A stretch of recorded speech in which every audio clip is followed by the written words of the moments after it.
Soy Emilia de Sal de Ibarra y les invito al lanzamiento del libro de Guillermo Tedio y un colectivo de escritores del Caribe bajo el título genérico de Cuentos Felinos a realizarse el día 2 de julio del presente año.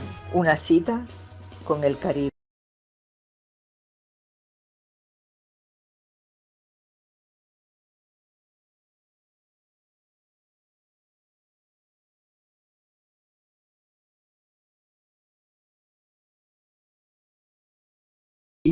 Y es pues es una costeña realmente, una caribeña, ¿no? Que ha hecho un trabajo continuo, extenso por la cultura en Barranquilla, no nada más pensar en el concurso de cuento y de poesía que venía patrocinando, que viene patrocinando la Universidad Metropolitana durante más de 30 años, ¿no? Entonces, el trabajo de Emilia en extensión cultural ha sido extraordinario, ¿no? Se dice mucho que entre amigos no hay normas, no hay protocolos, pero para que esto no funcione tenemos que movernos como en una línea, como qué buscamos con el programa y demás. Ahora estamos grabando ya oficialmente. Bienvenidos al Encuentro Cultural. Hoy nos acompañan en representación de este magnífico texto, que es Cuentos Felinos. Por lo menos en este momento tenemos 5 de sus escritores: Ana Costa, Linton Ramírez, Guillermo Tedio, José Luis Garcés y el maestro Adolfo Antonio Arizarán. Entonces, ¿cómo va a funcionar la mecánica de este conversatorio? El éxito es que yo no hable. El éxito es que ustedes hablen. Entonces, en ese sentido, pues, vamos a tener unas intervenciones de ustedes. Por supuesto que voy a seguir la conseja del maestro Tedio. Aquí el único que tiene la razón soy yo. Yo doy la palabra y yo la quito. Porque si no, aquí nos duramos 1 hora para ver cuál es el capo más bravo aquí. Entonces, en ese sentido, vamos a establecer que tendremos 4 minutos de duración en cada una de las intervenciones. Cuando ustedes vean este gatico aquí, verán en pantalla, este gatico les está diciendo que tienen 30 segundos para rematar la idea que están comenzando.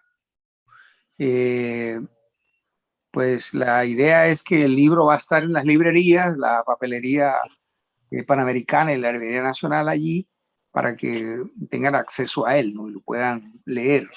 Realmente un grupo de amigos, ¿verdad? Un grupo de amigos nos reunimos, a veces virtualmente, y hemos ya publicado 4 tomos, ¿no?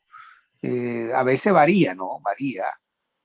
No varían los que están allí, pero la idea de felinos simplemente es como una metáfora, ¿no? Es como un símbolo, la idea del felino, ¿no? Bueno, aparte de que algunos somos amantes de los gatos, ¿verdad? Y de los tigres, ¿no? Y bueno, nos pareció que el título de Cuento Felino de alguna manera pudiera darnos la idea de que el escritor es un poco un depredador de la realidad, ¿no? ¿Verdad? O sea, roba, asume, saquea la realidad, ¿no? Para escribir sus historias, ¿no? Entonces, vamos a comenzar con el ejercicio de los primeros 4. Maestro José Luis Garcés, qué placer tenerlo aquí en su encuentro.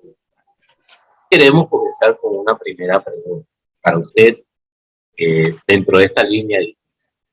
Pensar en literatura del Caribe es hablar un poquito de García Márquez. ¿Cómo se despoja José Luis Garcés en su narrativa de García Márquez? O si es posible despojarnos. ¿Me escuchan o qué? Perfectamente, maestro Garcés. Bueno, yo creo que yo personalmente no tengo autoridad para hablar de eso. De eso hablan los lectores. Cuando yo publiqué un libro por allá en el año 80, el primer libro, Oscuras Cronologías,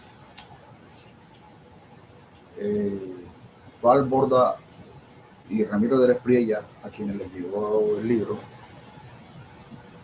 me escribieron por apartado aéreo, no había correo electrónico en esa época, señalando que habían recibido el libro y señalando también algo que les parecía interesante, que los cuentos de Oscuras Cronologías no tenían ningún parecido o aparentemente ninguna deuda con García Márquez, que era el tema controvertido del momento. Entonces, por eso digo yo que yo personalmente pues no estoy autorizado para hacerme el autoanálisis, y es mucho mejor que lo hagan los lectores, y por eso te señalo dos lectores con nombres propios que hicieron ese trabajo y me mandaron las cartas. Si me piden las cartas, pues tendré que buscártelas, porque las tengo bastante metidas en los folders. Por ahí yo tengo un buen grupo de cartas y documentos así en eso. Pero esa es la respuesta que yo podría darte, ¿no? Para no irme por otros andurriales. Martiniano Acosta, gracias por estar por un exquisito cuento el que usted nos presenta en el libro. Maestro Martiniano, basado en el cuento que está presentando usted acá, el cuento felino, ¿qué tanto de autobiográfico hay en ese cuento?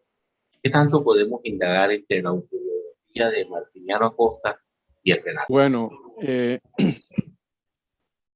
sí hay parte del cuento que tiene que ver conmigo. Yo creo que uno escribe, te decía que cuando uno escribe, uno está dejando parte de la vida de uno, de la experiencia en cada cuento, o en cada poesía, o en cada novela. Siempre hay una partecita que está allí presente, o mucho, depende. En el caso del cuento sobre la muerte específicamente, primero está esa experiencia de los carnavales, como costeño que es uno. Está la experiencia del disfraz de la muerte, que en mi infancia realmente pues yo veía que no lograba entender cómo la muerte andaba con una libertad, tomando, bailando, paseando por las calles. Entonces esa imagen en parte me sirvió para empezar a relatar el cuento. Decía que para fundamentarme un poco más en este cuento, hice las lecturas de el cuento de Tomás Carrasquilla, el cuentos de Horacio Quiroga, del maestro José Félix Fuenmayor, y recordaba un cuento que siempre un señor, un viejo contador de cuentos allá en mi pueblo, Baranoa, que le decíamos Mano Luis, tenía un cuento que se refiere a la muerte. Y eso, pues, esa serie de historias, pues, lograron para ayudarme o fundamentarme para escribir el cuento pues, que les presenté en Felinos 4 como Bandera al Viento. Muchas gracias, maestro. Maestro Adolfo Ariza Navarro. Sabemos que son inevitables lo que en literatura Vito Aguilar Silva habla de intertextualidad. En la narrativa de Adolfo Ariza, ¿cuáles son los autores por los que se nutre? ¿Cuáles serían las intertextualidades presentes en este cuento felino, y las lecturas previas de Adolfo Antonio Ariza Navarro? Retomamos la pregunta a otro de los escritores pues, que nos están acompañando. Entonces, en este caso, Ramírez, ¿cuáles son las intertextualidades presentes en Tito Ramírez? Sobre todo, pensando en el tema tan delicado que está manejando en este cuento como el caso de la violencia, o cómo fue esa intertextualidad y ese tema que trae uno el corazón tan en mano, un relato tan íntimo y personal como el que nos presenta.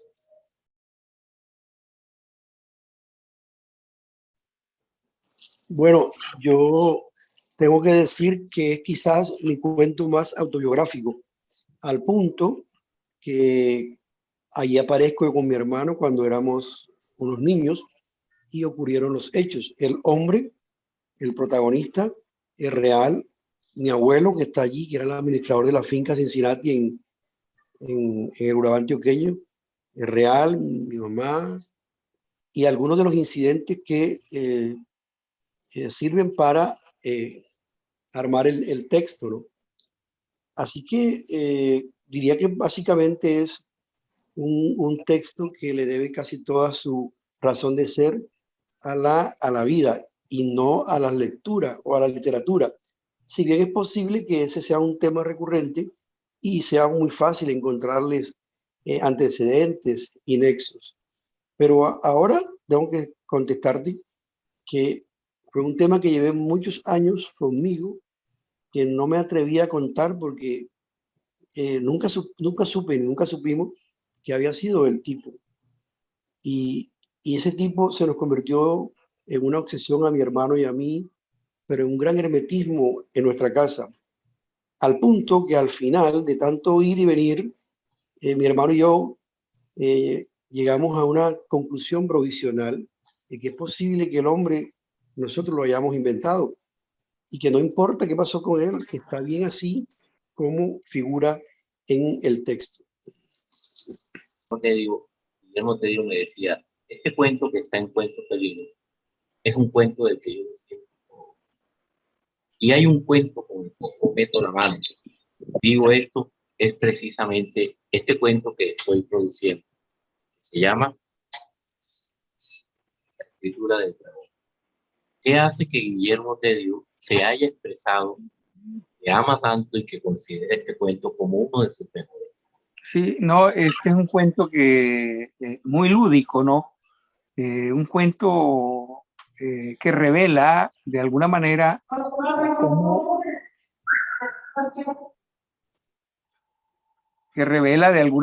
cómo, el escritor convierte la experiencia de su vida o de la vida de los demás en literatura, ¿no? Realmente esa es la idea, ¿no? Es decir, voy a poner un ejemplo. El escritor admira a Jack London y admira a Bukowski, ¿no? Entonces, el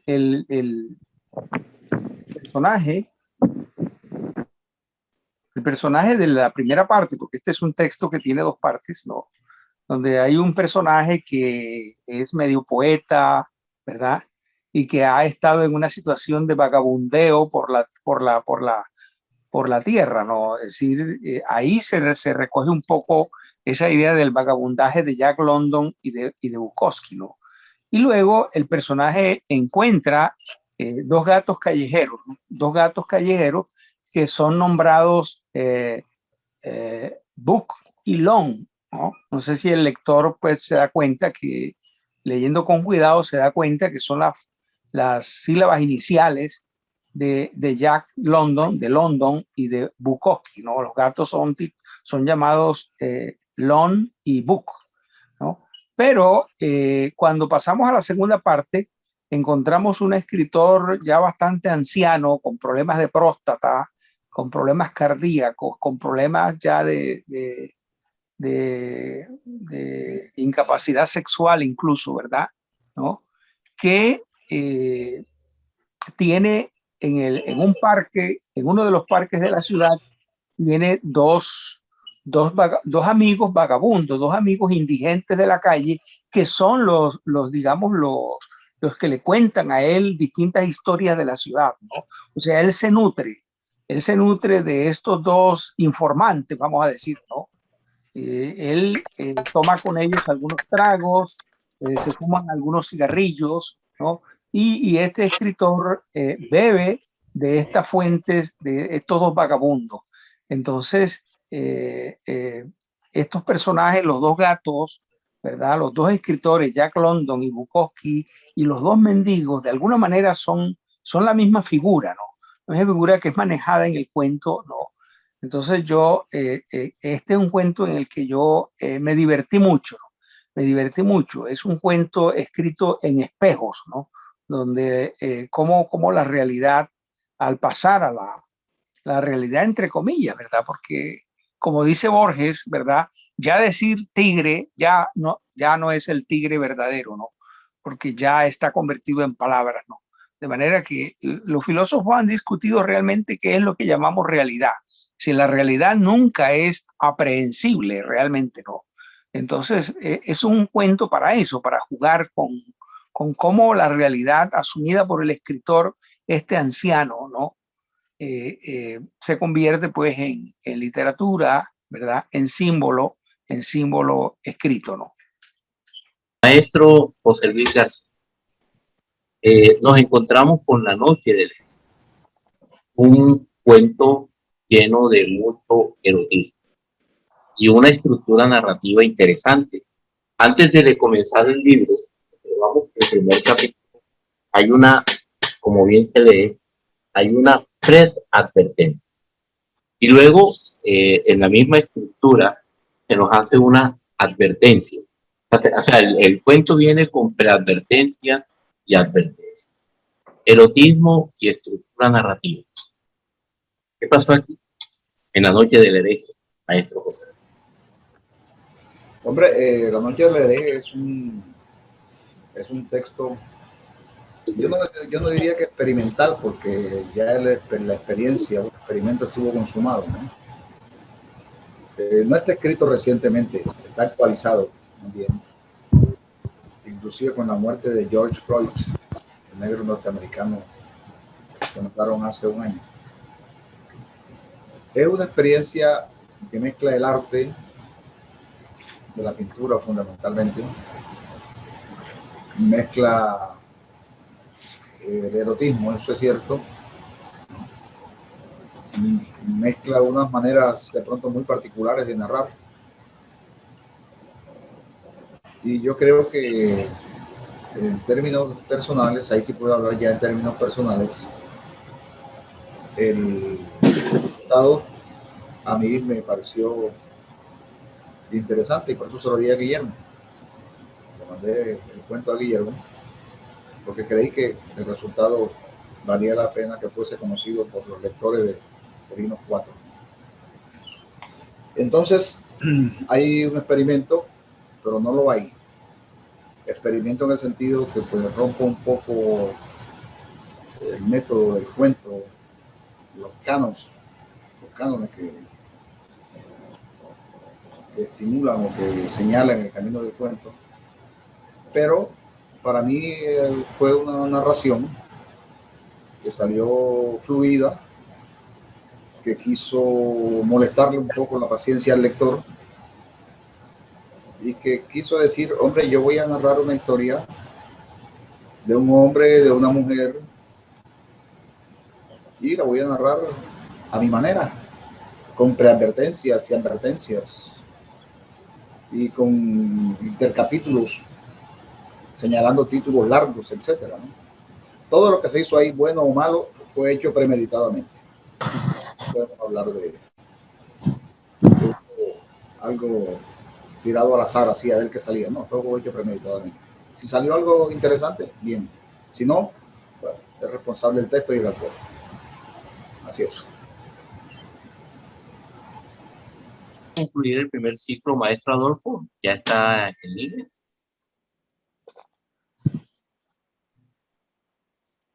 Adolfo me acaba de decir que por lo pronto él escucha entrecortado.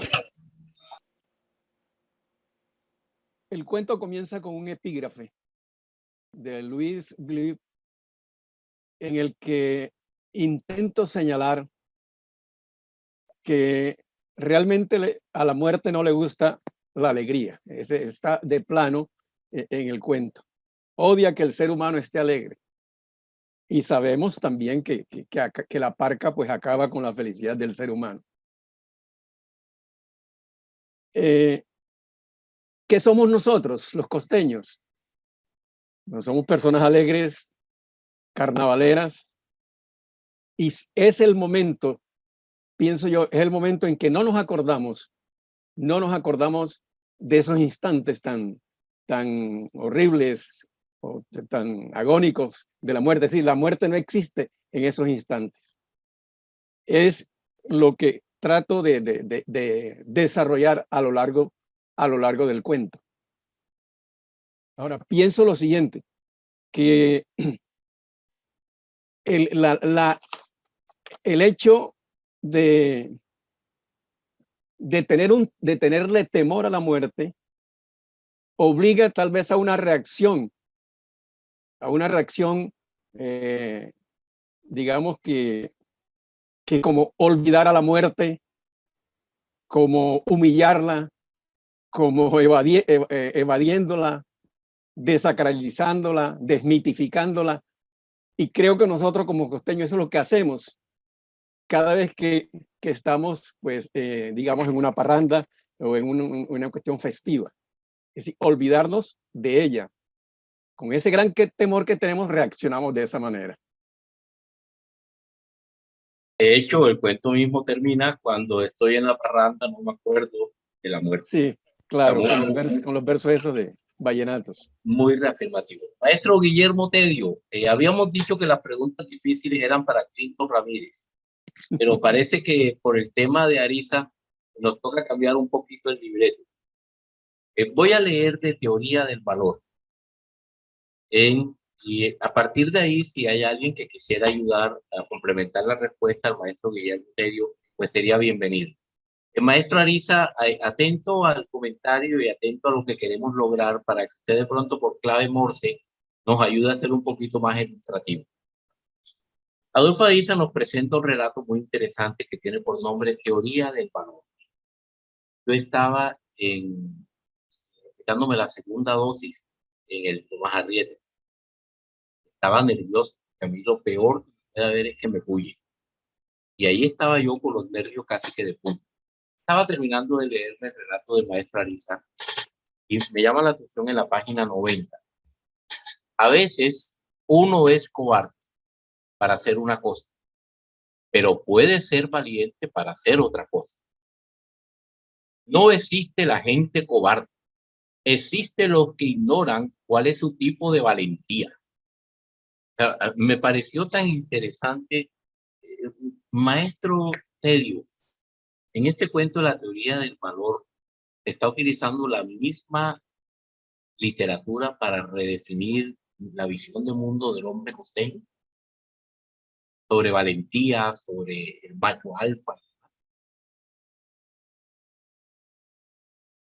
Hay que activar el micrófono. Digo, la pregunta es para mí o para Adolfo. Sería bueno que nos contestara Adolfo. Es que precisamente lo que pasa es que estamos haciendo clave Morse porque Adolfo no lo tenemos en sonido. Entonces, que Adolfo también nos ayude con clave Morse, porque no queremos dejar por fuera la narrativa de él. Entonces, uno de los aspectos que podemos abordar en el cuento. Por eso hice el introito de esta manera. Redondéame la pregunta, a ver. Teoría del valor, ¿cómo se ve reflejado en la cotidiano del hombre del Caribe, que es súper valiente, que no le tiene miedo a nada, que parece que somos los machos más machos que existen? Sí, hay algo de eso, ¿no? Precisamente Octavio Paz ha tratado ese tema de la valentía, ¿no? Lo ha tratado Octavio Paz, ¿no? Con la idea de que Jalisco no se raja, ¿no?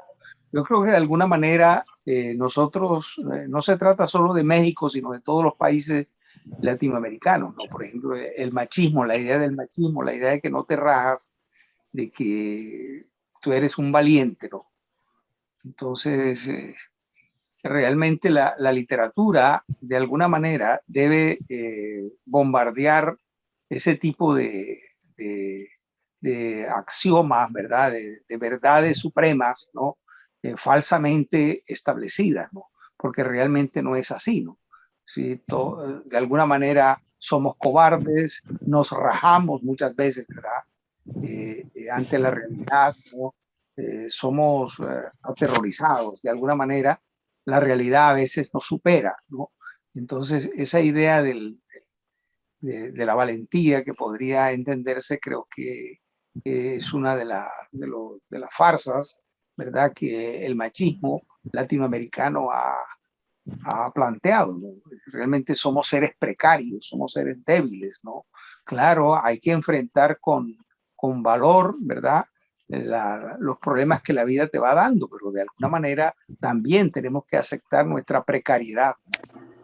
Por el interno, maestro Guillermo, el maestro Ariza nos está diciendo, se trata de reinventar un concepto que creo está prostituido. Entro entonces a aclarar un poco el concepto. Y es que precisamente, Adolfo, eso lo vemos así, porque en el texto tú haces unas explicaciones muy claras sobre metes a la mamá cuando ella estaba enterado, cuando fueron del doctor, y se tuvieron que quitar un poquito toda esa definición que hay entre hombre cobarde y hombre valiente. Para mí encaja mucho lo que uno encuentra en el texto en una redefinición de cómo esto de la literatura nos ayuda a redefinir cosas. Leslie, quería hablar un poquito de los ausentes, digamos. En el libro que hay 8 autores, somos 8 autores allí, hay un cuento de Ramón Molinares Sarmiento, ¿no? Recuerden que Ramón Molinares Sarmiento ha publicado 3 novelas, ¿verdad?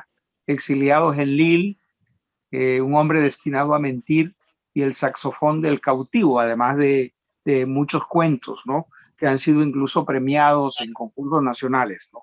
Entonces el cuento de Ramón Molinares que aparece en el libro es Los mismos de siempre. Es un cuento con el tema del tiempo circular, el tema del déjà vu o de cómo los hechos humanos se repiten una y otra vez, ¿no? Es un cuento interesantísimo, ¿verdad? Porque Molinares toma un tema universal, pero le da una estructura muy caribeña al hecho, ¿verdad? ¿No? Bueno, también está Anabel Manjarret Freile, la única mujer que aparece en el texto. Siempre nos interesa incluir mujeres narradoras, ¿verdad? Siempre estamos pendientes de incluir allí, pues, relatos escritos por mujeres. Anabel Manjarret Freile ha escrito un cuento extraordinario para mí, pues, titulado Aroma para Ángeles, Aroma para Ángeles. Y el caso de Amaury Díaz Romero, ¿verdad? Quisimos hacer este homenaje al amigo, al escritor, publicando su texto La peste roja, que es un relato que tiene más bien vistos de crónica sobre la epidemia que está pues contaminando el mundo, sobre el COVID, ¿no? Entonces nos pareció, Amaury murió este año víctima precisamente del COVID, ¿no? Estuvimos pendientes de que el amigo se recuperara, no fue así, ¿no? Y como un homenaje póstumo, incluimos este relato, La peste roja, en el libro, ¿no? Entramos en lo que podríamos decir es nuestra pregunta final. Esta pregunta, que sería la pregunta previa, porque nos quedan media hora de transmisión, estamos entrando en el terreno.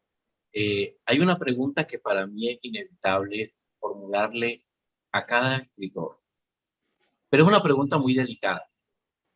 Y creo que en algunos de ustedes voy a hacer un poquito de introducción, pero fundamentalmente la pregunta va a ser la misma para los 5 escritores que nos acompañan. Y el maestro Adolfo puede irla ya escribiendo para darle lectura a él. Voy a comenzar con el maestro Garcés. Imaginemos nosotros que el maestro tiene una experiencia literaria. ¿Cuántos años cumple ya el túnel, maestro José Luis? Listo. Ya pasó de los 30. Imagínense ustedes, el maestro José Luis tiene un escenario literario llamado El Túnel, que no es ningún túnel, sino al contrario, una luz para todos esos encuentros literarios en los cuales visibiliza desde muy su querida Montería. La pregunta que nos compete en este momento es, yo como barrendero, al barrer las calles, tengo la preocupación de dejar las calles más limpias. Yo como cobrador, tengo la intención de dejar a mi familia un poco.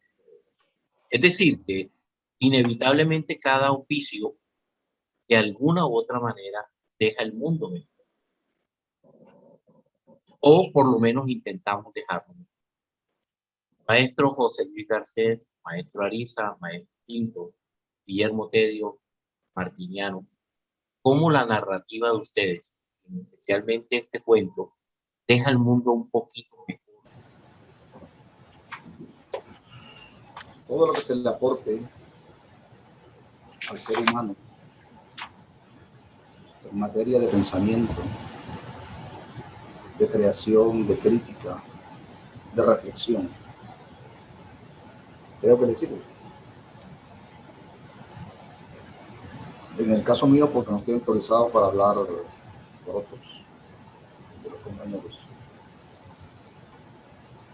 yo no me pongo mucho a pensar en que voy a mejorar al ser humano o a la condición humana.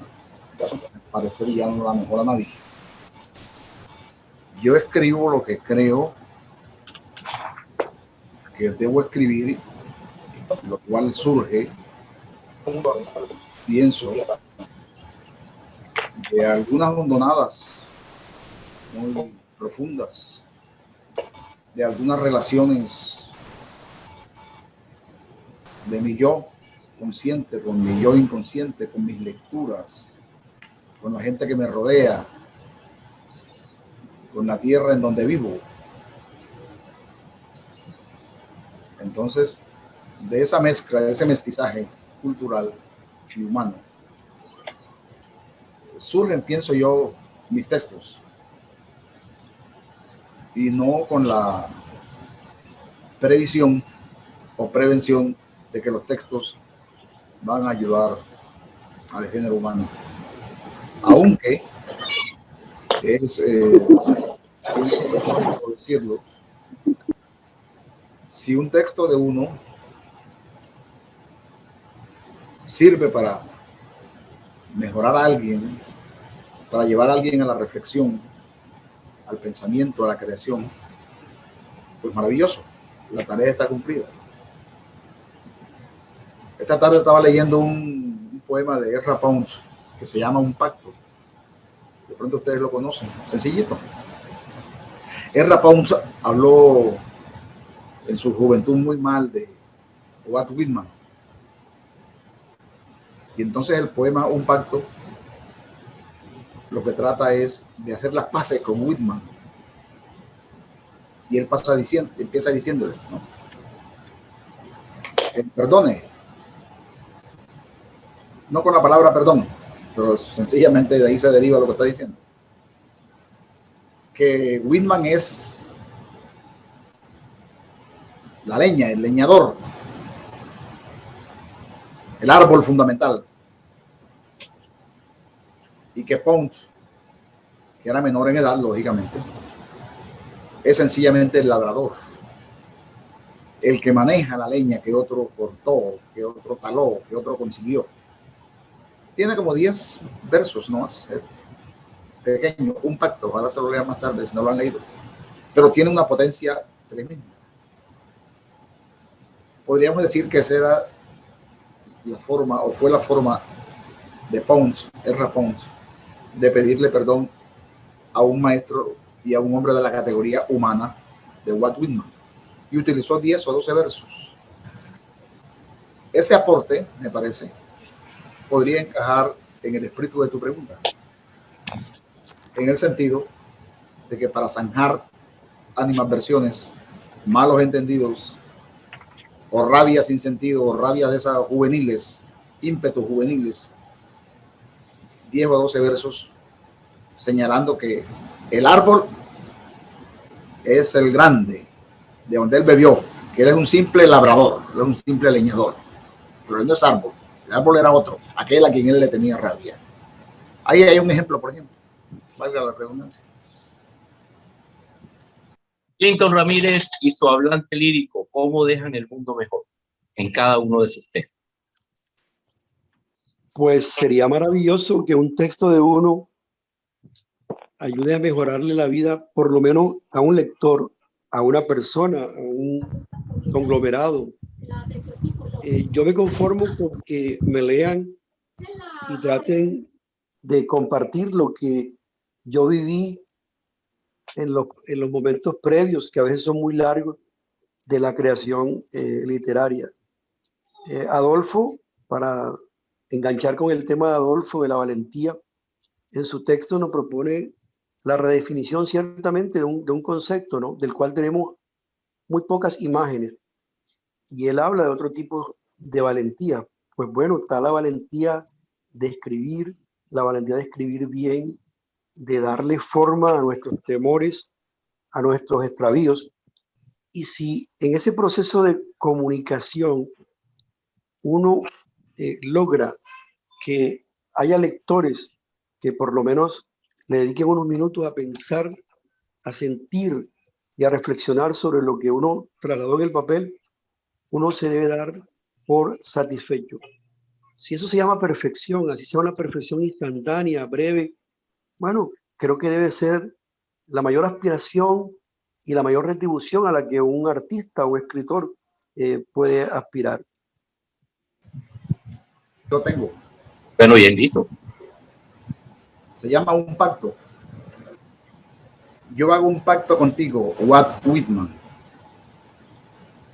Ya te he detestado lo suficiente. Llego a ti como un niño crecido, que ha tenido un padre testarudo. Ya tengo edad para ser amigos. Fuiste tú el que partió la nueva leña. Ahora es el tiempo de tallar. Nosotros tenemos la raíz y la savia. Que haya intercambio entre nosotros. No Qué hermoso y claro. qué bonito que lo hayamos podido leer de usted mismo, maestro José Luis, que nos regaló estos versos del pacto que vale la pena completar. Adolfo, si tienes ya micrófono, te formulamos la pregunta que hemos estado considerando con lectores de cuentos felinos, de cómo tu narrativa, cómo este hermoso cuento de la teoría del valor deja el mundo un poquito mejor al que tú lo encuentras. Adelante, maestro Adolfo. Antes que Adolfo arregle el problema, entonces, Martiniano Acosta, ¿cómo tu narrativa, maestra Acosta, permite conversar de tú a tú con tus lectores y por ende medio hacer los intentos que ya hemos visto para Clinton y para José Luis tienen que ver un poco con reconciliación? Bien, sería chévere que mi cuento o los cuentos que he venido escribiendo cambien la mentalidad de las generaciones, de los lectores. No sé si cada escritor llevará un propósito de, bueno, voy a escribir 100 años de soledad para cambiar el mundo o para limpiar el mundo. No sé si llevarán ese propósito. Habría que mirar pues la intencionalidad de cada escritor para ese tipo de pensamiento. Sin embargo, en la pregunta pues ya que me estás haciendo, yo no creo que mi cuento, o no sé, miremoslo bien, mi cuento lo que hace es remarcar el destino que tenemos todos los seres humanos, tal como lo expresó en León de Greiff, en el relato de Sergio Stepansky, que voy a permitirme leer esta partecita que dice: y la juego o la cambio por el más infantil espejismo, la dono en usufructo o la regalo, la juego contra uno o contra todos, la juego contra el cero o contra el infinito, la juego en una alcoba, en el ágora, en un garito, en la periferia, en el medio y en el subfondo. Juego mi vida, cambio mi vida, la llevo perdida sin remedio. Ahí Maestro Martiniano, me ha causado usted un poquito de risa porque esto tenemos que hablarlo a la toma de un café, porque esto de León de Grey hay una visión del mundo muy antina versus la otra. Él regala su vida, la deja, la abandona y la toma como si fuera una miseria, sí, diferente a lo que usted dice después. Claro. Cuando estoy en la parranda ni me acuerdo de la muerte, así que sí, dos visiones del mundo como tan radicalmente opuestas. Sí. Incluso hasta botar la vida, la dejo aquí perdida, ¿no? Sí, claro. Llama mucho la atención a ese exquisito poema del maestro. Sí, así fue. Maestro Enrique Alegría, por favor, háganos la clave Morse del maestro Adolfo Ariza Navarro. Cómo el maestro Ariza Navarro deja el mundo un poco. Le damos la voz al que no tiene voz. Okay. Bueno, acá plantea Adolfo que no creo que uno cambie algo con sus textos de manera colectiva a menos que sea leído por muchos, pero si puede hacerlo individualmente en un lector, por lo menos producir empatía. Yo digo que no tanto como cambiar, pero sí para producir emociones, hacerlo reír, alegrarse, no sé, cosas así. Si logras hacer reír a una sola persona, si logras que se alegre por un momento, entonces creo que el objetivo se ha conseguido. Me parece mucho pedir ejerciendo una actividad arbitraria. También puedes hacer que te odie, claro. Esa es la mirada de Adolfo. Hermoso. Adolfo ha resumido esto de hacer reír, de hacer enojar, de hacer mirar, con una palabra que en literatura se conoce como el nombre de catarsis. Aquella capacidad que tiene un texto de enviarnos emociones y sentimientos.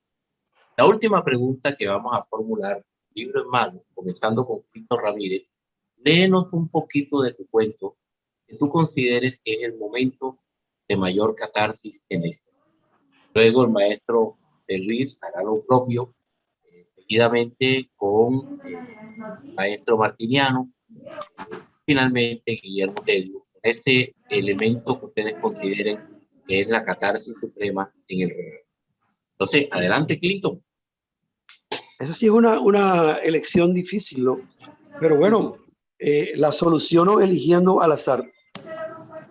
Pero el azar elegido en la elección de un escritor siempre es algo sospechoso, que casi parece premeditado. Voy a leer la última parte del texto. Carol me acerca una taza de tinto. Me pide cerrar con una doble raya esa vieja historia. Él averiguó en Turbo, en Apartadó, en Carepa, entre amigos y parientes de mamá. Miró periódicos viejos como le pedí una vez en esta misma sala durante uno de sus altos de soldado. Nadie me dio bola del tipo, me ratifica, de vuelta a sus papeles. Quizá sea solo un invento nuestro, déjalo así. Miro a mi hermano, me bebo el tinto y regreso también a la pantalla del portátil. El premio gordo, el hombre, papá en el sillón, el letrero de la finca. Es algo susceptible de contarse. El tipo llegaba en la moto para los días de paga. Olía a la colonia de papá, le digo a mi hermano en algún momento. Olía a la colonia de mi tío, me contesta sin sacar la cara de la pantalla de sus números. Yo la usé. Ese sería mi momento clave del texto, porque es también como la negación de la historia o la solución que se le busca a un enigma que quizás no era un enigma, o que quizás no tenga solución. Entonces esa sería para mí uno de los momentos claves, si no el más clave, el más importante del texto, porque es también como borrar el texto, borrar el enigma, borrar la escritura. Maestro José Luis Garcés.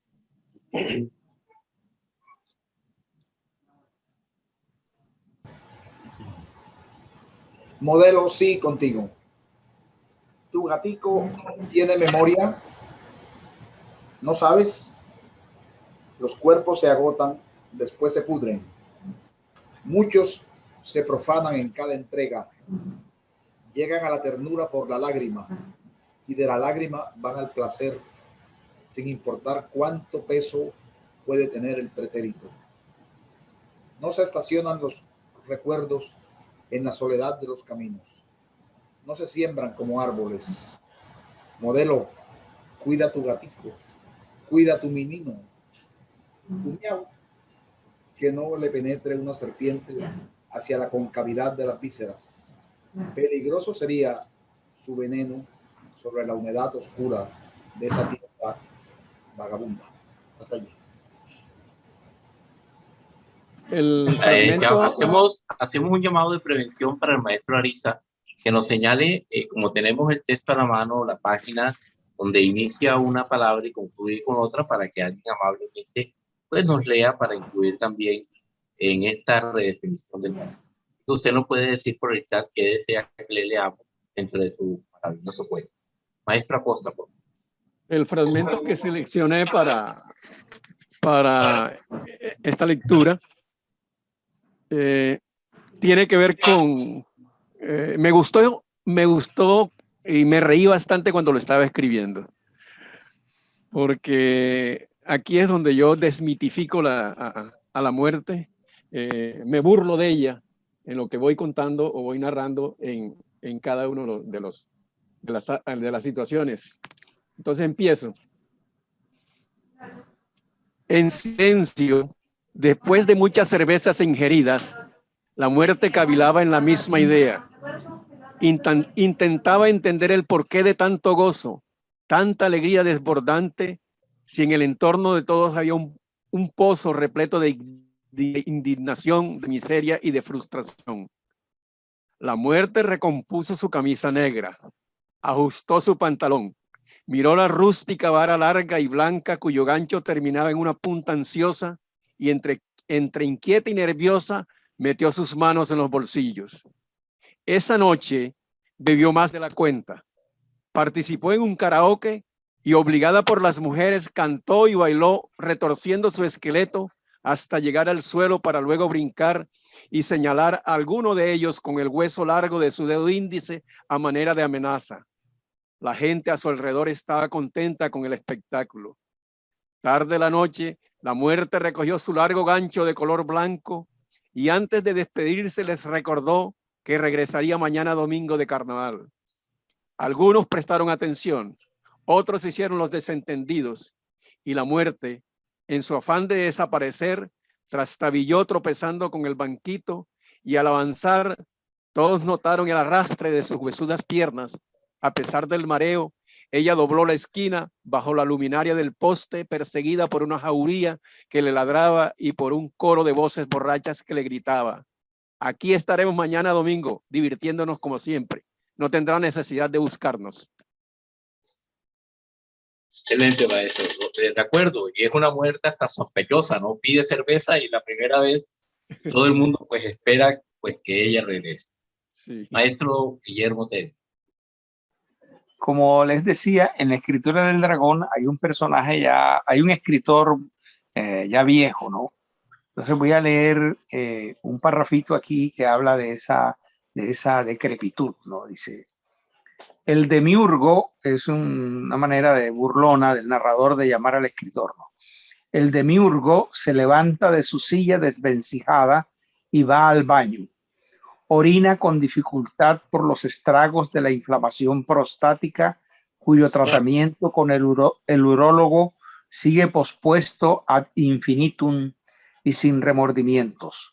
Observa, consciente de su lenta podredumbre, cómo las gotas de fuerte olor amoniacal salpican el asiento del inodoro.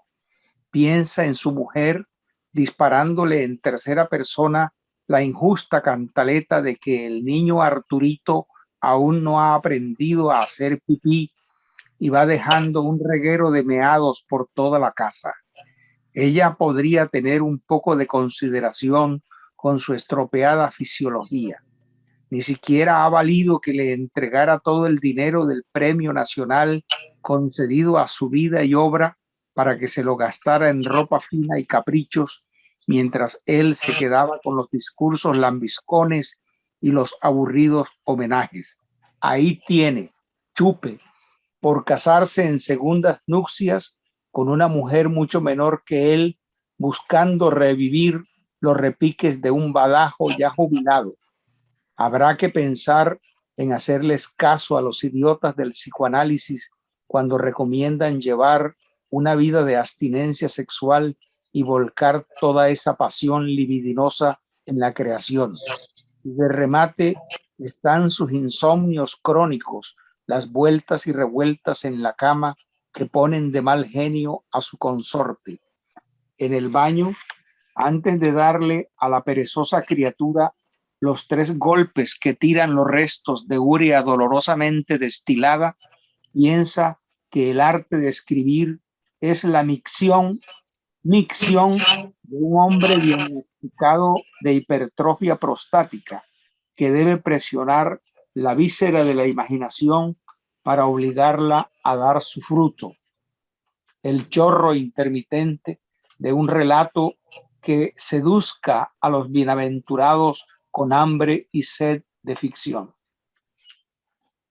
Voy a tratar de interpretar el deseo de nuestro muy querido Adolfo, leyendo un pequeñito fragmento del maestro Amado, que a propósito tiene por título La peste. Entonces, pensando en que él mismo fallece de COVID, había establecido precisamente, vemos este fragmento final en la página 85 del texto del maestro Amado.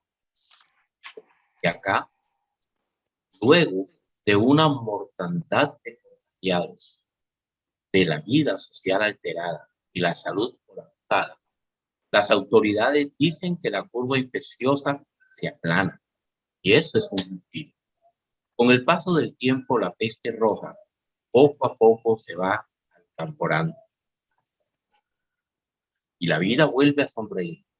Los niños van a la escuela, los almacenes abren sus puertas, Pombo vuelve a ladrar, la ciudad ha comenzado a levantarse, dejando atrás el letargo de una pesadilla que estuvo a punto de hacerla claudicar. Interesante el relato del maestro Mauri, en el cual él culmina, donde narra los eventos a futuro de este trance que está viviendo la humanidad en costa del pasado. Y hacemos esta lectura como un homenaje a la memoria del maestro Amado. Eso nos está preguntando nuestra muy querida Carmen García, ¿dónde se consigue este libro? Está muy interesada en el libro. ¿Cómo hacemos para que lo podamos conseguir? Nos pregunta, ¿cómo conseguimos el texto? Va a ser puesto en las librerías. Va a ser puesto en las librerías acá de Barranquilla, sí. Lo vamos a llevar a las librerías. Aún no lo hemos puesto, pero sí, va para las librerías. La librería nacional, la librería panamericana, ¿no? Ahí va a estar. Bueno, en ese equilibrio del proceso que uno hace cuando uno escribe, pienso que están ambos. Está, como les decía, cuando uno escribe, siempre va poniendo algo de lo personal en el texto. Y creo y pienso que en ese cuento que yo escribí, hay algo de mí, en el sentido que es el temor a la muerte. Y además el concepto de muerte es universal. Luego, entonces, creo que están ambos allí en ese proceso pues, creativo que yo pues empecé o hice con ese cuento. Guillermo Tedio nos deja el mundo mejor en su narrativa. Sí, es una pregunta difícil, ¿no? Difícil. Realmente, ¿para qué escribe uno? ¿Verdad? Que lo lleva a pensar a uno en las funciones de la literatura, ¿no? Es decir, que ¿a qué aspira uno cuando escribe un texto y lo publica? García Márquez hablaba de que para que lo quieran a uno más, para que lo quieran los amigos, para que lo lean, lo quieran más, ¿no? Esa me parece una pregunta interesante, pero al mismo tiempo muy íntima, ¿no?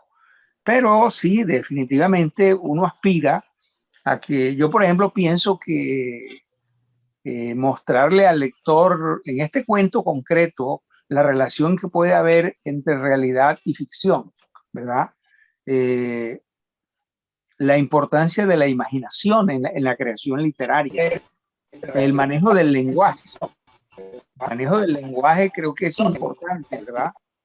Uno aspira pues a que ese lenguaje que uno está usando golpee al lector, ¿verdad? Le haga percibir cierta estética, cierta belleza, ¿no? Y no sé, es decir, aparte de que uno lo logre o no lo logre, pues no se trata de eso, sino que uno va con esa idea, ¿no? De que el lector se sienta de alguna manera resquebrajado, ¿no? Por lo que uno le está diciendo. Yo quise escribir un cuento con el tema del dragón en un sentido simbólico, en un sentido figurado, ¿no? La escritura del dragón, que es el título del cuento, pues revela que todos llevamos dentro un fuego, ¿no? Porque mi cuento tiene que ver no con el dragón chino, sino con el dragón europeo, aquel dragón que vuela y bota fuego, ¿no? Porque el dragón chino es un dragón más bien acuático, relacionado más bien con el agua, no con el fuego, ¿no? Y los personajes del cuento, el escritor, el asesino, en mi cuento hay un asesino, ¿no? La mujer y el jardinero que aparece en el cuento son dragones en el sentido de que llevan por dentro un fuego, ¿no? En ese viejo escritor que se estaba prácticamente muriendo con sus podredumbres internas, hay todavía el fuego de la escritura, ¿no? El fuego de la escritura, ¿no? En el asesino hay el fuego de la cólera, de la ira, ¿no? En la mujer y en el jardinero está el fuego amoroso, ¿no? El fuego de la pasión amorosa, ¿no? Entonces yo creo que aspiro pues a que, no sé si lo haya logrado o si lo logre, aspiro de que de alguna manera mis lectores, los lectores de este cuento, pues se sientan tocados por esto que yo he tratado de transmitir, ¿no? Vamos en esta oportunidad entonces que el maestro Guillermo Tedio culmine con las palabras finales de esta transmisión. Ok, no, agradecer el encuentro cultural, el programa virtual de Mr. Smith, Leslie Smith, egresado de la Universidad del Atlántico, un permanente activista cultural, ¿no? Entonces, muchas gracias a él por habernos invitado a la presentación del libro Cuentos Felinos 4, ¿no? Y gracias por su magnífica compostura, al maestro Clinton, al maestro Cés, maestro Acosta, maestro Arisa, todos nuestros acompañantes que estuvieron con nosotros. Nos vemos en 15 días. Gracias a ti. Gracias a ti. Gracias, muy amable, Smith. Fuerte abrazo.